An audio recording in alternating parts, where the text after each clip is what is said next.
What are distributions in statistics? Imagine data like heights or test scores. How do you make sense of raw numbers, visualize, and understand patterns? Statistical distributions are fundamental tools to describe, understand, predict data. They structure how we look at variability and outcome likelihood. At its core, a distribution shows all possible values a variable can take, and how often each occurs. It's a map of your data, revealing common, rare values, data spread.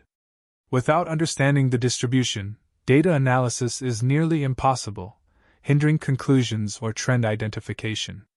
Visualizing a distribution helps immensely. Histograms are common graphical representations, dividing data into bins, showing observation frequency. Looking at a histogram, you immediately see the data's shape, symmetrical, skewed, or multi-peaked. These visual cues are powerful for data exploration. Start with a frequency distribution. This simple concept builds to more complex ones. A frequency distribution lists each possible variable value and its appearance count in your dataset. For instance, counting heads in 10 coin flips shows how many times you got 0, 1, or 10. Frequency distributions tell how many, probability distributions tell how likely. A probability distribution describes the likelihood of all possible values a random variable can take. Instead of counts, it assigns probability per outcome. All probabilities in any distribution must sum to 1. Probability distributions fall into two types. First, discrete probability distributions apply to variables taking a finite or countably infinite number of values. Think of countable things, children in a family, or a dice roll. Each specific outcome has distinct probability. Conversely, continuous probability distributions are for variables taking any value within a range. These are measurements: height, weight, temperature. For continuous variables, the probability of any single exact value is 0. Instead, we consider probability of a value within e.g., a height between 170 cm and 175 cm. Regardless of type, distributions are characterized by key properties. Central tendency measures, like mean or median, describe the data's center. Variability measures, like standard deviation, show data spread from the center. Finally, we examine its overall shape. The most famous continuous probability distribution is the normal distribution, known as the Gaussian or bell curve. It's symmetrical, with mean, median, and mode at its center. Many natural phenomena, like human height, follow a normal distribution. Its mathematical properties are crucial for inference.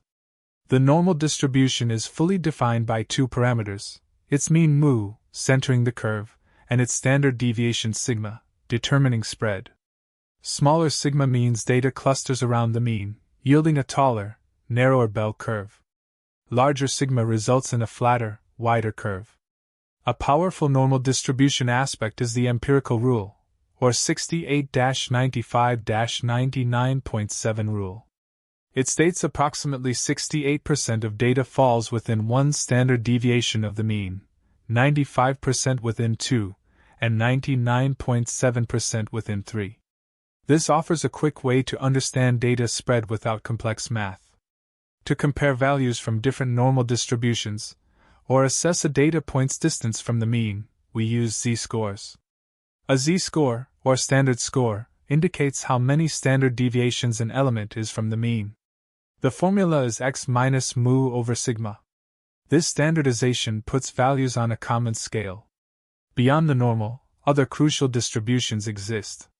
For discrete data, the binomial distribution models successes in fixed independent trials, like heads and 10 coin flips. The Poisson distribution describes events occurring in a fixed interval, like phone calls received per hour.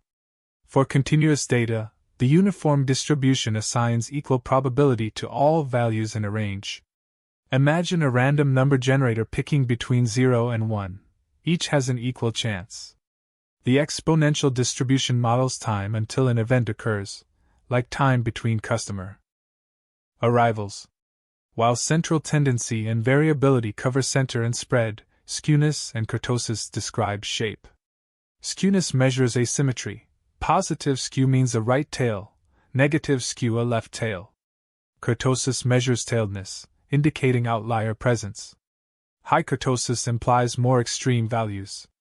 Understanding distributions is not mere academics, it's vital for informed decisions. They form the backbone of inferential statistics, enabling generalization from samples to populations. They help test hypotheses, build predictive models, and quantify uncertainty. Knowing product defect distributions helps predict issues. Distributions are ubiquitous. In finance, they model stock returns. In engineering, component reliability. In healthcare, disease prevalence. Whether analyzing customer behavior, predicting weather, or designing experiments, distributions provide the framework to understand random processes. In summary, statistical distributions are powerful mathematical functions describing different variable outcomes' likelihood. They allow us to visualize, summarize, and draw meaningful data conclusions. From simple frequency counts to complex probability curves, mastering distributions is essential for understanding data. They are data's voice.